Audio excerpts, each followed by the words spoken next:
وہ دکھواتا تھا ذرا قریب قریب بیٹھ جاؤ جیلانی صاحب اور تمام لوگ کہاں جا رہے ہیں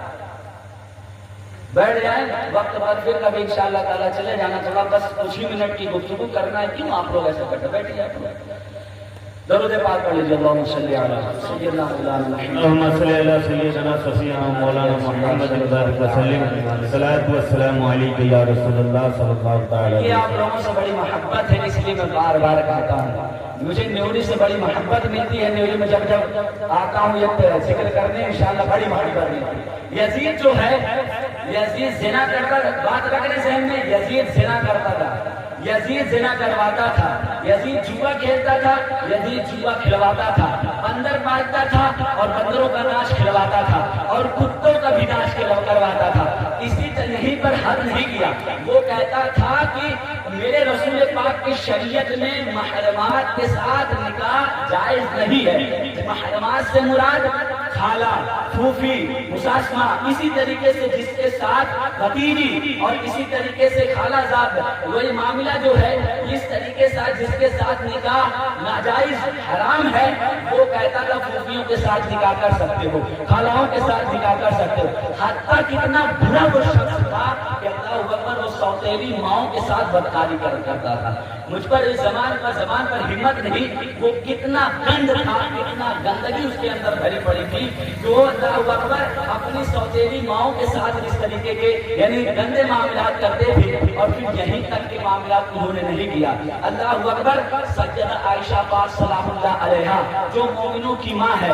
جس کی بستر کی طہارت قرآن بیان کرتا ہے جس کے بستر پر قرآن نازل ہوتا ہے اس سیدہ عائشہ سلام اللہ علیہا مومنوں کی ماں پر اس نے توہین کی کیا توہین کی اس نے کہا بدبخت اگر مجھے موقع ملے گا تو میں عائشہ کے بھی ساتھ نکاح کروں گا نعوذ باللہ اللہ اکبر معاذ اللہ اس نے اس طریقے کی گستاخیاں کی اور کہو اس طریقے سے اور یارو یا جانو کہ نبیوں کی جو بیویاں ہوا کرتی ہیں وہ وقت کی امت کی مائیں ہوا کرتی ہیں اور اللہ اکبر سارے مکتب فکر والوں نے مانا ہے اور ابھی بھی کہتے ہیں ام المؤمنین سیدہ عائشہ پاک سلام اللہ علیہا وہ ہماری ماں ہے نبی